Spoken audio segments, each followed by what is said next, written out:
दोस्तों, सहाबे किराम की सिफत क्या थी? जहां अल्लाह और उसके रसूल का फरमान सुनते थे आमन्ना सद्दकना सिलेंडर हो जाते थे। अल्लाह के रसूल सल्लल्लाहु अलैहि वसल्लम का इंतकाल हो चुका है। हजरत उमर जोश में है, नंगी तलवार है और कहते हैं मोहब्बत में नबी सल्लल्लाहु अलैहि वसल्लम के, अगर कोई ये कह देगा कि नबी करीम सल्लल्लाहु अलैहि वसल्लम का इंतकाल हो चुका है तो मैं उसकी गर्दन उड़ा दूंगा।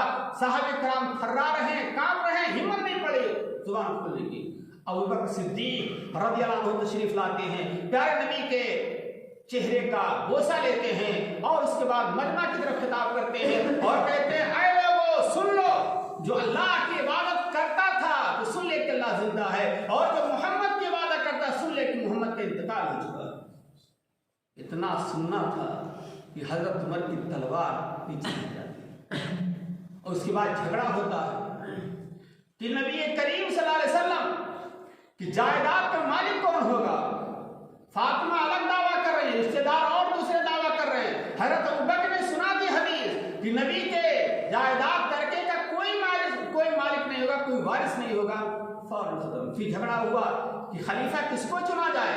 अंसारियों का कहना था कि अंसारियों में से होगा और मुहाजिरीन का कहना यह था कि हमारे में से।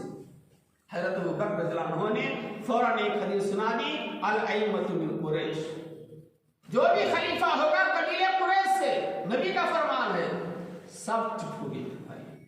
तो एक मोमिन के लिए जरूरी है जहां अल्लाह उसके रसूल की बात आ जाए वहां अपने नफ्स को कुचल दे, अपने खानदान की बात को कुचल दे, बाप दादा के जमाने से जो बात चली आ रही उसको कुचल दे और तौहीद की दावत दे। तो अमल के कबूल होने के लिए बाज लोगों ने 4 शर्तें रखी मेरे भाइयों। पहली शर्त यह है कि आपका अकीदा मजबूत हो, आपका अकीदा तौहीद हो, हुस्ने अकीदा और शिर्क से बिल्कुल इज्तिनाब। और दूसरी शर्त यह है कि आपके अमल में खुलूस लिल्लाहियत हो, रियाकारी से बिल्कुल इज्तिनाब। और तीसरी शर्त यह है कि आपका अमल सुन्नत रसूल के मुआफिक हो, बिदअत से बिल्कुल इज्तिनाब। चौथी शर्त यह है कि आप अकले हलाल का, पाकीज़ा और हलाल रोजी खाने का एहतमाम करें, हराम रोजे से बिल्कुल इज्तिनाब। ये आमाल की कबूलियत के लिए 4 शर्तें उन्होंने लिखी। आप गौर करें, बड़ी हम मेरे भाई, हमारे नबी सल्लल्लाहु अलैहि वसल्लम तौहीद की वजह से बहुत सताए गए, तकलीफें दी गई, आपके रास्ते में कांटे बिछाए गए। खाने काबा के अंदर आप सजदे में हैं, रुकू की हालत में है, कुफ्फार कांटे बिछाते थे, ऊंट की ओझड़ी डाल देते थे, फातिमा हटा देते थे। क्यों? तौहीद की दावत देने न पाए, तौहीद की चिंगारी बुझ जाए मेरे भाई। और आपको तौहीद की दावत देने की वजह से आपको शायर कहा गया, मजनून कहा गया, साहिर कहा गया, यहां तक कि आपको मक्का से भगा दिया गया। ताइफ गए, ताइफ के लोगों ने भी आपको नहीं बख्शा, पत्थरों से लौलहान किया।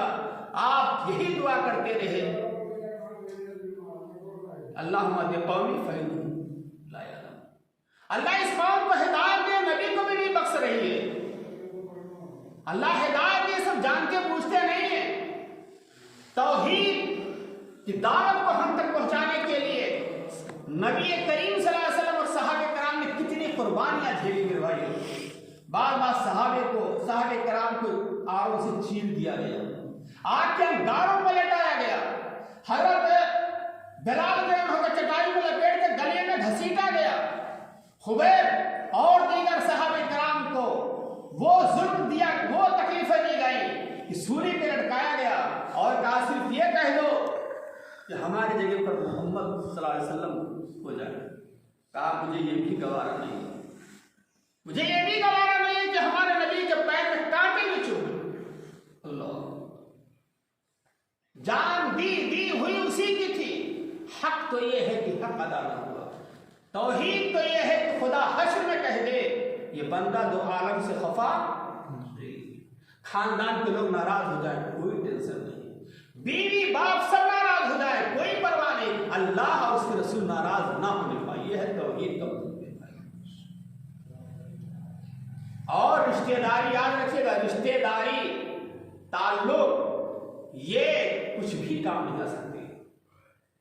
सही बुखारी की रवायत है, हजरत इब्राहिम अलैहिस्सलाम के बाप आज़र थे जिनका नाम तालिब था। कयामत के दिन अपने बाप को रुसवाई और जिल्लत की हालत में देखेंगे तो कहेंगे, ऐ अब्बू जान, क्या मैंने तुमसे नहीं कहा था कि ईमान ले आओ?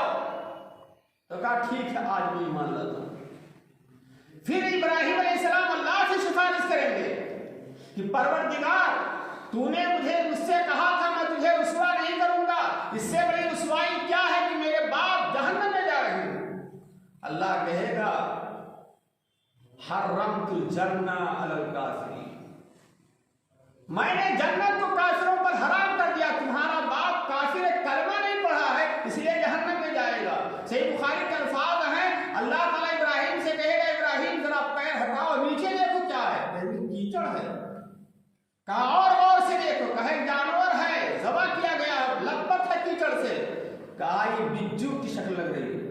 कहा ये तुम्हारे बाप आज़र हैं जो कुफ्र की वजह से बिज्जू की शक्ल में कर दिए गए हैं, कीचड़ से लपट है, और फिर ये जहन्नम नसीब है।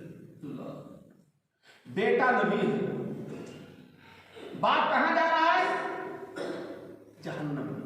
बेटा नबी होने के बावजूद अपने बाप को जहन्नम से नहीं बचा पा रहा। अब इससे बड़ी दलील और क्या मैं दूं? और आगे चलते हैं।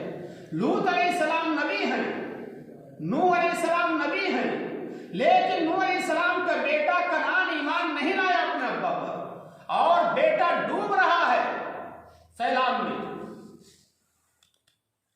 बाप नबी होने के बावजूद अपने सगे बेटे को तूफान से बचा नहीं पा रहा,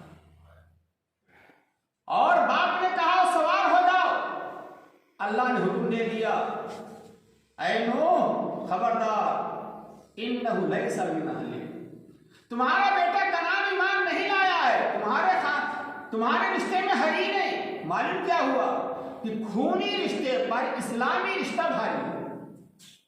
खूनी रिश्ते पर मेरे भाइयों इस्लामी रिश्ता भारी है। आज हमारे समाज और मुआशरे में क्या है, खूनी रिश्ता इस्लामी रिश्ते पर भारी करते हैं।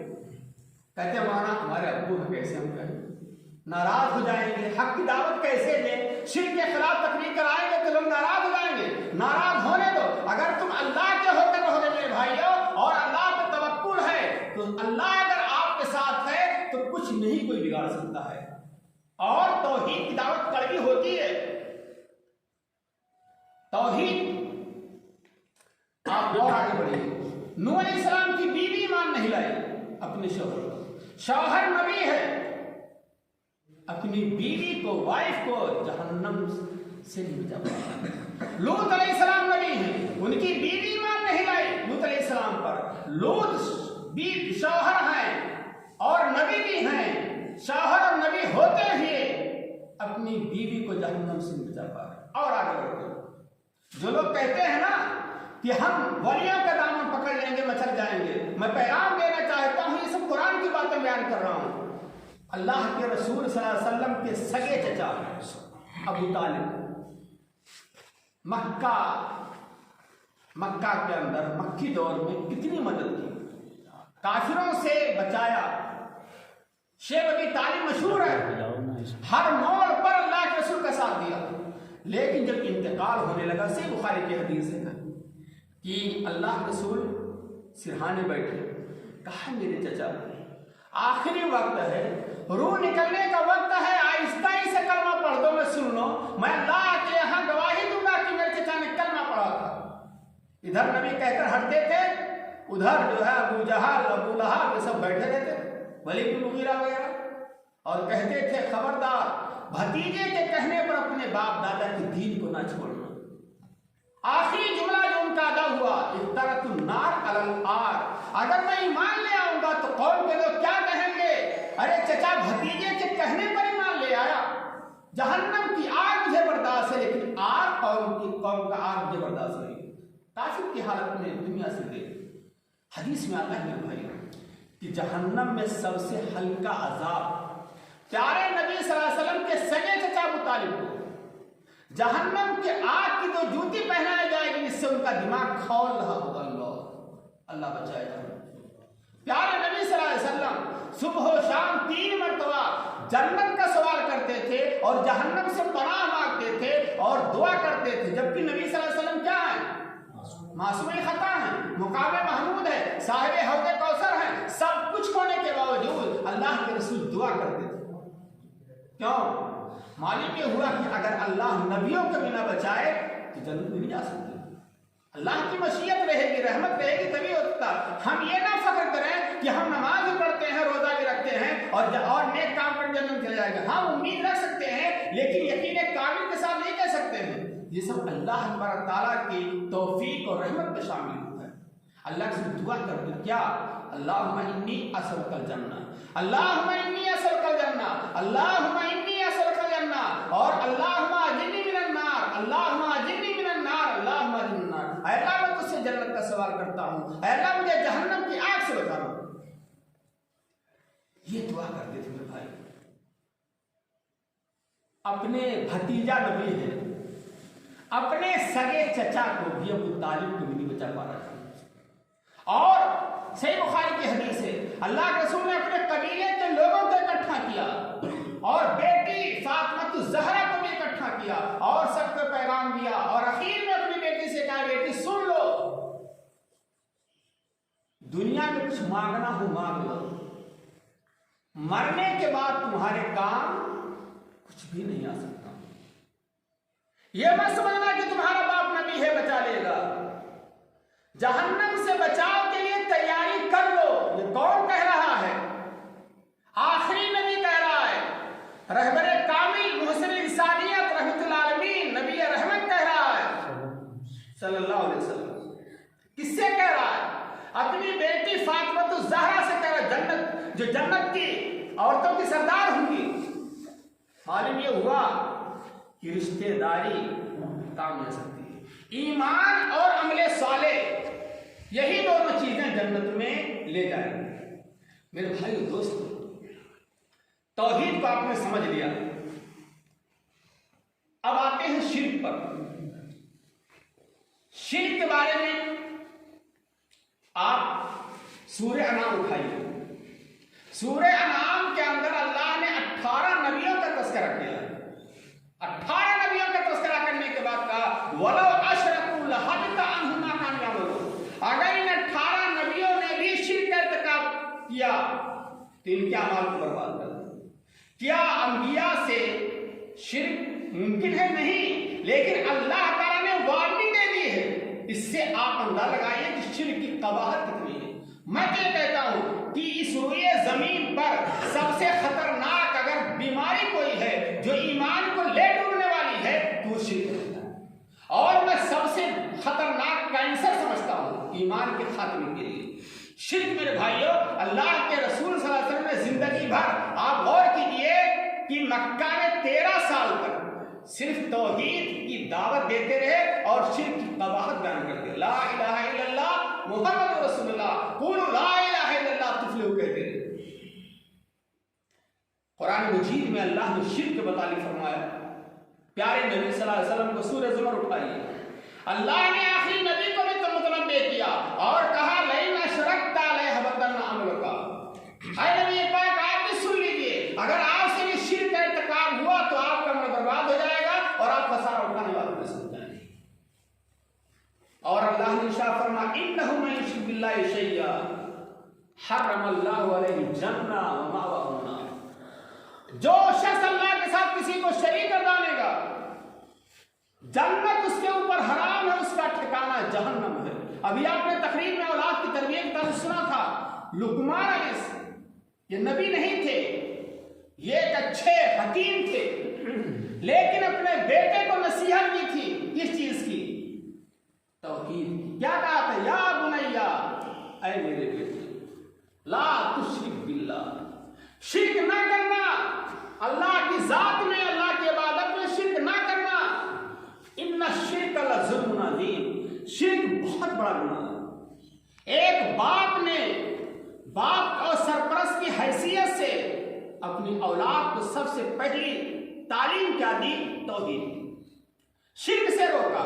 आज हम बेटे की फिक्र करते हैं, रिश्तेदारों की फिक्र करते हैं, बीमार हो जाए तो इलाज कराते हैं, आग लग जाए तो बचाने की फिक्र करते हैं। लेकिन मेरे भाई, कभी आपने गौर किया कि अपनी औलाद को हम तौहीद की दावत दे रहे हैं कि नहीं दे रहे हैं, शिर्क से रोक रहे हैं कि नहीं रोक रहे हैं? प्यारे नबी सल्लल्लाहु अलैहि वसल्लम ने इरशाद फरमाया था, मन सल्ला युराई फक़द अशरक, जिसने दिखलावे के लिए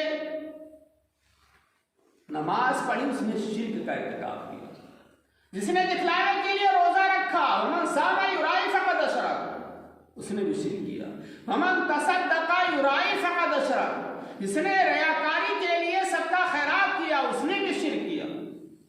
मालूम हुआ कि शिर्क की दो किस्में हैं, शिर्क अकबर और शिर्क असगर। शिर्क अकबर कहते हैं मेरे भाइयों, आप यहाँ नमाज में कहें इय्याका नअबुदु व इय्याका नस्तईन, और नमाज से जब बाहर जाए तो आप कहें फला हमको बचा ले दो, फला बाजार में जो सो रहे हैं बाबा वो हमको बचा लेंगे।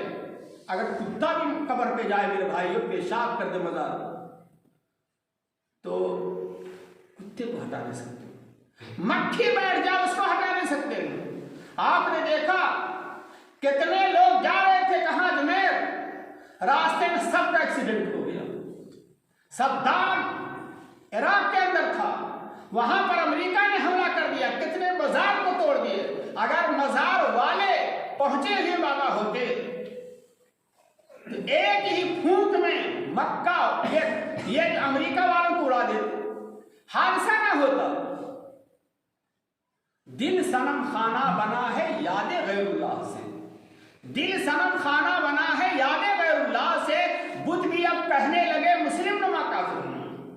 हम लोग क्या हैं, जैसा देश वैसा भेष, ऐसा करते हैं लोगों को खुश करने के लिए हम शिर्क का इर्तिकाब करते हैं। कभी तो कहते हैं रियाकारी दिखलावे के लिए काम करते हैं, कभी तो हम बीमारी से बचने के लिए हम और हमारी औलाद और हमारी माँ और बहनें गले में तावीज, कमर में तावीज, रान पे तावीज, बाजू में तावीज पहनती हैं और कहते हैं देने वाले की कुरान की तावीज। अल्लाह, प्यारे नबी का फरमान है, मन तअल्लका तमीमतन फक़द अशरका, जिसने गले में तावीज पहनी, लटकाई, उसने शिर्क का इर्तिकाब किया। और शिर्क के बारे में आपको मालूम है, तावीज लटकाना शिर्क है।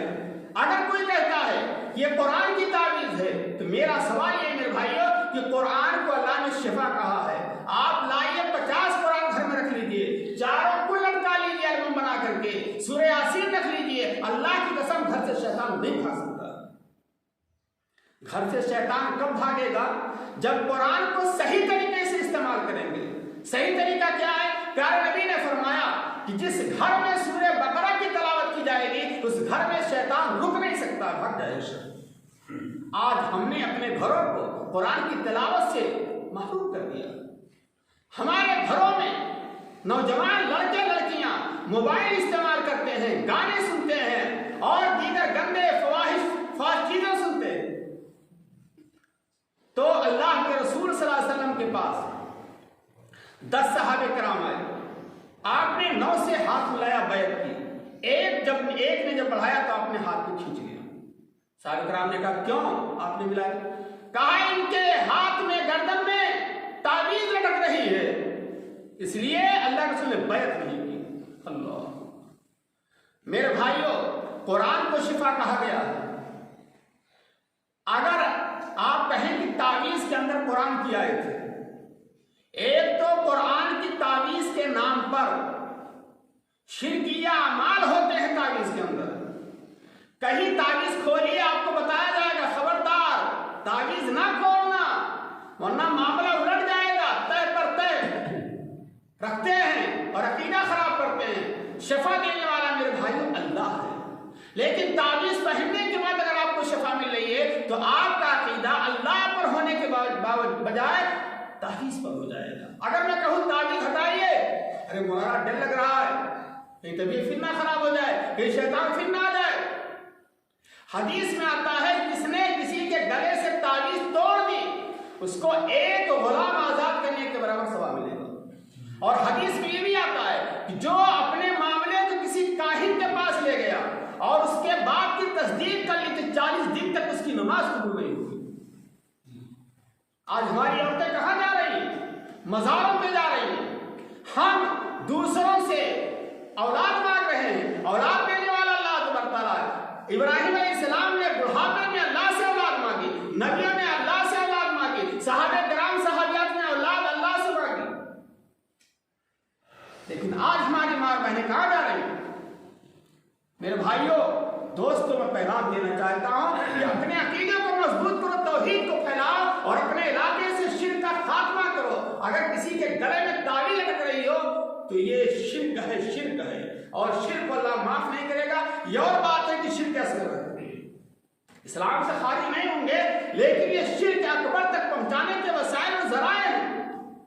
ऐसे आज हमारे समाज में गैर अल्लाह की कसमें खाई जा रही हैं। कोई कुरान की कसम खाता है, कोई माँ की कसम खाता है, और पता नहीं क्या क्या कसमें खाई जा रही है। जबकि प्यारे नबी ने फरमाया मन हलफ़ लिग़ैरिल्लाहि फ़क़द अशरका, जिसने गैरुल्लाह की कसम खाई उसने शिर्क किया। और आपने ये भी फरमाया जिसको कसम खाने की जरूरत पड़ जाए फलियाहिलिफ़ बिल्लाह, तो अल्लाह की कसम खाए। हम लोग आते हैं कुरान उठाते हैं और कुरान की कसम खाते हैं। और हमारे समाज में ये भी है, हम लोग कहते हैं जमाना बड़ा खराब है। मेरे भाइयों, जमाने को खराब कहना ही अल्लाह को गाली देना है। क्यों? जमाने की कोई गलती नहीं है, जमाना खराब नहीं होता, मौसम खराब नहीं, लोग खराब हो गए। सहाबे किराम के जमाने में भी यही जमाना था, सर्दी गर्मी का। सहाबे किराम जमाने को गाली नहीं देते थे, कुफ्फार मक्का जमाने को, अरब के लोग जमाने को गाली देते थे और कहते थे कि जमाना बड़ा खराब है। आज हम लोग भी कहते हैं क्या हाल चाल, अरे ना पूछिए, जमाना बड़ा खराब। माहौल तो खराब हो सकता है, जमाना नहीं। मेरे भाई, जमाने को गाली देना, हदीस कुदसी अल्लाह कहता है अगर कोई जमाने को गाली देता है तो गोया कि मुझे गाली दे रहा है। क्यों? जमाने का मालिक मैं हूं, ठंडी गर्मी उलट फेर का मालिक मैं हूं। ऐसे आज हमारे समाज में एक शिर्क और पाया जा रहा है। कहते हैं कि अगर ऐसा कर लिया होता तो ऐसा हो जाता। ये मेरे भाइयों अगर मगर ये जो है ये शिर्क तक पहुंचाने वाला है। जो किस्मत में है, तकदीर में है, आपका काम कोशिश करना है। अगर मगर कहना ये शिर्क के कबील से है। बहुत से लोग कहते हैं किसी का इंतकाल हो जाता तो कहते हैं अरे इनका इंतकाल हो गया, अगर फला डॉक्टर को दिखाए होते, फला जगह ले गए होते तो अच्छे हो जाते, इनकी औलाद ने इनका इलाज नहीं किया, पैसा बचाने के लिए। ऐसा नहीं मेरे भाई, इंसान का काम कोशिश करना, नतीजा देना अल्लाह का काम है, अल्लाह के हाथ में है। मौलवी से दुआ कराना है, कोई मौलवी आपको अच्छा नहीं कर सकता। अगर कोई ये कहता है कि मैं फला मरीज को, आसिफ ज़दा को, जादू में मुलव्विस आदमी को मैं अच्छा कर दूंगा 1 हफ्ते के अंदर, शर्त यह इलाज करे मेरे भाइयों, तो उससे बड़ा मुशरिक और काफिर कोई नहीं हो सकता। वो जादूगर है। बहुत से जादूगर आमिल ऐसे मिलेंगे, आप मरीज को ले जाएंगे, 3 चीजों का होता है मेरे भाई सौदा, ईमान का, दौलत का और इज्जत का। कभी कभी शैतान क्या है, कभी कभी शैतान हट जाता है। तो क्या मतलब कि पीर साहब पहुंचे नहीं आमिर साहब, हम किसी पंडित के पास जाएं और वहां जाने के बाद हम अच्छे हो जाएं आने के बाद, तो क्या इसका मतलब कि पंडित साहब सही है? शैतान हट जाते हैं भाइयों, ये शैतानों से मुआहदा होगा है। इसलिए अल्लाह के वास्ते अपने अकीदे को बचाइए, तजदीद ईमान कीजिए और शिर्क से बचने की बिल्कुल कोशिश कीजिए। आज हमारा समाज शिर्क बिदात में डूबा हुआ है।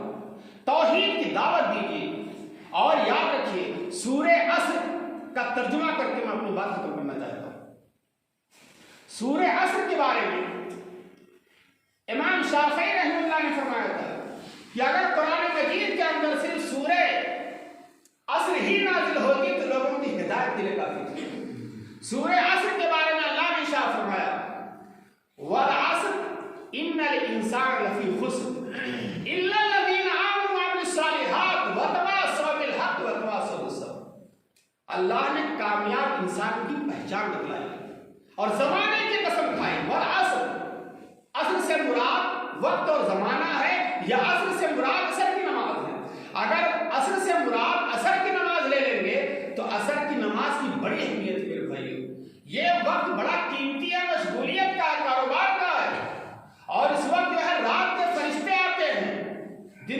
फरिश्ते जाते हैं, ड्यूटी बदलती है। इसलिए असर के बाद कुरान की तिलावत का एहतमाम करना चाहिए, ताकि जो फरिश्ते आए उनके रजिस्टर में नाम अमाल हमारा जो चढ़े, सबसे पहले कुरान की तिलावत। और असर की नमाज कभी छोड़नी नहीं चाहिए। प्यारे नबी सल्लल्लाहु अलैहि वसल्लम ने इरशाद फरमाया, पांचों नमाजों की अहमियत है मेरे भाइयों, लेकिन खास तौर पर सलात असर के बारे में आया है, अल्लती तफूतहु सलातुल असर। ऐसा शख्स जिसकी असर की नमाज छूट जाए, फौत हो जाए, तो गोया कि उसको उसके माल और दौलत से, अहल-ओ-याल से जुदा कर दिया गया, यानी उसका माल और उसके अहल-ओ-याल लूट लिया गया, उसको बेघर कर दिया गया, माल से जुदा कर दिया गया।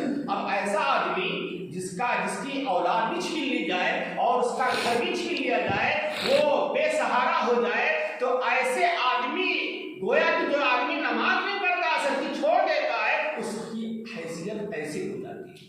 और फजर का वक्त फरिश्तों की हाजिरी का वक्त है, रात के जाते हैं दिन के आते हैं, और फजर की 2 रकात सुन्नत मेरे भाई से मुस्लिम की हदीस है, रकातल फजर खैरुम मिनद दुनिया व मा फीहा।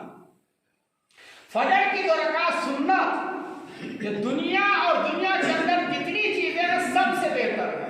यानी फजर की 2 रकात सुन्नत आपने पढ़ ली तो इतना जो सवाब मिल गया कि उसको एक पलड़े में रखा जाए तराजू पे, और दुनिया की सारी माल और दौलत को, सारी चीजों को एक पलड़े में रखा जाए, तो फजर की 2 रकात सुन्नत पढ़ने का जो सवाब है, उसका सवाब भारी होगा उसका टुकड़ा। इससे आप अंदाजा लगाइए कि नमाज की कितनी अहमियत है। आज हम लोग खास तौर पर हमारे जिला बलरामपुर के अंदर नमाज छोड़ने का लोग बहुत आदी हो चुके हैं। कोई घर ऐसा है बताइए, बहुत कम घर होंगे शादीमादी जिसमें बाप भी नमाज पढ़ता हो और बच्चे भी नमाज पढ़ते हो, बच्चियां भी नमाज पढ़ते हो, माँ बहन बहू सब नमाज पढ़ते हो। और मैं तो ये कहना चाहता हूं कि जिस घर में बेनमाजी होंगे उसमें बरकत नहीं हो सकती, और बेनमाजी घरों से बुराई दूर नहीं हो सकती। क्यों? इन्ना सलात तन्हा अनिल फ़हशाए वल मुनकर। बहरहाल वक्त की बड़ी अहमियत है मेरे भाइयों, वक्त की कदर कीजिए। प्यारे नबी ने फरमाया, जो शख्स सुभान अल्लाह 100 मरतबा कहेगा उसको 1000 नेकी मिलेगी, और समंदर के झाग के बराबर भी अगर सगीरा गुनाह होंगे तो मिटा दिए जाएंगे। अब आप गौर कीजिए, सुभान अल्लाह 100 मरतबा कहने मुश्किल से 5 मिनट लगेगा। कितना? 5 मिनट। सवाब कितना मिल रहा है? 1000 नेकी मिल रही है, और समंदर के झाग के बराबर भी अगर सगीरा गुनाह है तो भी मिटा दिए जाएंगे। कुल हुवल्लाह एक बार पढ़ने पर 10 बार पढ़ने का सवाब मिल रहा है। और अगर आप अपने बच्चों को भी सिखाएंगे छोटी छोटी सूरा, तो कुरान के एक हक पढ़ने पर 10 नेकियां मिलती हैं। अगर आप अल्हम्दुलिल्लाह खाली आप अलिफ लाम मीम कह दोगे, आपको 30 नेकी मिलेगी। अगर आपने अपनी औलाद को सिखा दिया, आपका नन्ना मुन्ना बच्चा और बच्ची जुबान से अलिफ लाम मीम कह देंगे, बच्ची औलाद को 30 नेकी, बाप को 30 नेकी, मर्द को 30 नेकी। क्यों? माँ बाप ने बच्चे की तरबियत की है और बच्चे को इस लायक बनाया है कि वो जुबान से अदा कर सके। प्यारे नबी सल्लल्लाहु अलैहि वसल्लम ने इरशाद फरमाया है कि जो शख्स सुबह शाम 100 मरतबा ला इलाहा इल्लल्लाह वहदहु ला शरीका लहू लहुल मुल्कु व लहुल हम्दु व हुवा अला कुल्लि शैइन कदीर, 100 मरतबा सुबह 100 मरतबा शाम को जो पढ़ेगा, फायदा जरा सुन लीजिए से बुखारी के हदीस। पहला फायदा, 100 नेकियां उसके हक में लिखी जाएंगी। कितनी? 100 नेकियां। दूसरा फायदा, 100 सगीरा गुनाह उसके मिटा दिए जाएंगे। तो फायदा। तीसरा फायदा, सुबह को पढ़ा है तो शाम तक, शाम को पढ़ा है तो सुबह तक, तमाम मखलूकात उसमें शैतान, जिन्नात, भूत, प्रेत, इंसान, जानवर, कीड़े मकोड़े, सारी मखलूकात के शर से वो महफूज रहेगा। और चौथा सवाब, 10 गुलाम आजाद करने का सवाब मिलेगा। गोया कि 10 गुलाम खरीद करके आपने आजाद कर दिया। और 5वां सवाब, क़यामत के दिन सबसे ज्यादा जो सवाब इसी कलमे का होगा, इल्ला कि कोई आदमी 100 से जायद मतलब। अब आप गौर कीजिए, सही बुखारी की हदीस मेरे भाई वक्त की अहमियत बतलाती है। मुश्किल से 15 मिनट लगेगा, गिन करके देख लीजिए। ला इलाहा इल्लल्लाह वहदहु ला शरीका लहू लहुल मुल्कु व लहुल हम्दु व हुवा अला कुल्लि शैइन कदीर। सवाब कितना मिल रहा है? 10 गुलाम आजाद करने का सवाब मिल रहा है, सब नेकियां मिटाई जा रही हैं, सब नेकियां मिल रही हैं, सब गुनाह मिटाए जा रहे हैं, तमाम मखलूकात के शर से महफूज रहेंगे और क़यामत के दिन आपके तराजू का पलड़ा सबसे भारी होगा। हम तो यही आपसे दरख्वास्त करेंगे कि ये जो छोटी छोटी दुआएं हैं इसको आप हमेशा का मामूल बना लो, सुबह शाम अपनी औलाद को भी सिखाओ। इंशाअल्लाह अगर आप इसको पढ़ेंगे तो शैतान के शर से भी महफूज रहेंगे। आप हर काम मेरे भाइयों बिस्मिल्लाह से शुरू करो, दरवाजा बिस्मिल्लाह से शुरू करो, मत करो। और मगरिब का जब वक्त होने लगे तो हदीस में आता अपने मासूम बच्चों को, छोटे छोटे बच्चों को जो घूम रहे हैं उनको अंदर करो, शैतान उस वक्त फैलते हैं। दरवाजा खुला है तो बंद कर दो, सोते वक्त चिराग बुझा दो, अगर कोई खाने पीने वाली चीज है तो उसको ढक दो, और अगर कोई चीज ना मिले तो एक बारिश की लकड़ी ही रख दो और वजू बना करके सोने का इंतजाम करो। और याद रखिएगा हर वो चीज जिस पर बिस्मिल्लाह पढ़ा जाएगा उसको शैतान टच नहीं कर सकता, जल जाएगा। बहुत से लोगों के घरों में आयतन होता रहता है, मौलाना पैसा गायब हो रहा है, जेवर गायब हो रहा है, पैसा रखे ताला लगा हुआ, पैसा गड्डी गायब, तो शैतान चोरी करते हैं। भाइयों लेटिन में जाने की दुआओं का एहतमाम कीजिए, घर से निकलिए दुआ पढ़िए, घर के अंदर आइए दुआ पढ़िए, सलाम का एहतमाम कीजिए और वक्त की कदर कीजिए। वल असर इन्नल इंसान लफी खुस्र, तमाम इंसान खसारे में इल्ला लदीन आमनू, मगर वो शख्स नाकाम नहीं, कौन? जो ईमान लाए, वो अमिल सालिहात, और साले अमल किए। साले अमल मेरे भाइयों हमारी नजर में जो अच्छा हो वो नहीं है, जो अल्लाह उसके रसूल की नजर में अच्छा हो। कुरान और हदीस के मुताबिक जो अमल होगा वही अमले साले होगा, वही अमले साले होगा, और अगर उससे जायद हटेंगे तो अमले साले नहीं होगा कुरान और हदीस के मुताबिक। मिसाल के तौर पर 5 वक्त की नमाज फर्ज है, अगर आप 6 वक्त की पढ़ने लगे तो नमाज पढ़ना तो बहुत सवाब है ना, लेकिन 6 वक्त की पढ़ने जा रहे हैं इस पर गुनाह मिलेगा। ईद उल अजहा के मौके पर हजरत अली के दौर में एक शख्स ईदगाह में नमाज पढ़ने लगा, खड़ा होकर के हजरत अली ने रोक दिया, कहा आपके दौर में हजरत अली आपके दौर में नमाज पढ़ना भी गुनाह हो गया? कहा जी हाँ, हमारे नबी ने ईदगाह में नफल पढ़ने से मना किया है, और फलयहज़िरिल लज़ीना युखालिफूना अन अम्रिही अन तुसीबहुम फितना युसीबहुम अज़ाब, जो लोग रसूल अकरम के हुक्म की मुखालफत करते हैं उन्हें इस बात से डरना चाहिए कि अल्लाह ताला किसी अजाब से दो चार ना कर दे या किसी फितने में मुब्तला ना कर दे। मेरे भाई दोस्तों, ईमान, अमले साले व तवासौ बिल हक़, और कहीं भी रहो हक की दावत देते रहो। हक से मुराद क्या है? कुरान हदीस की दावत देते।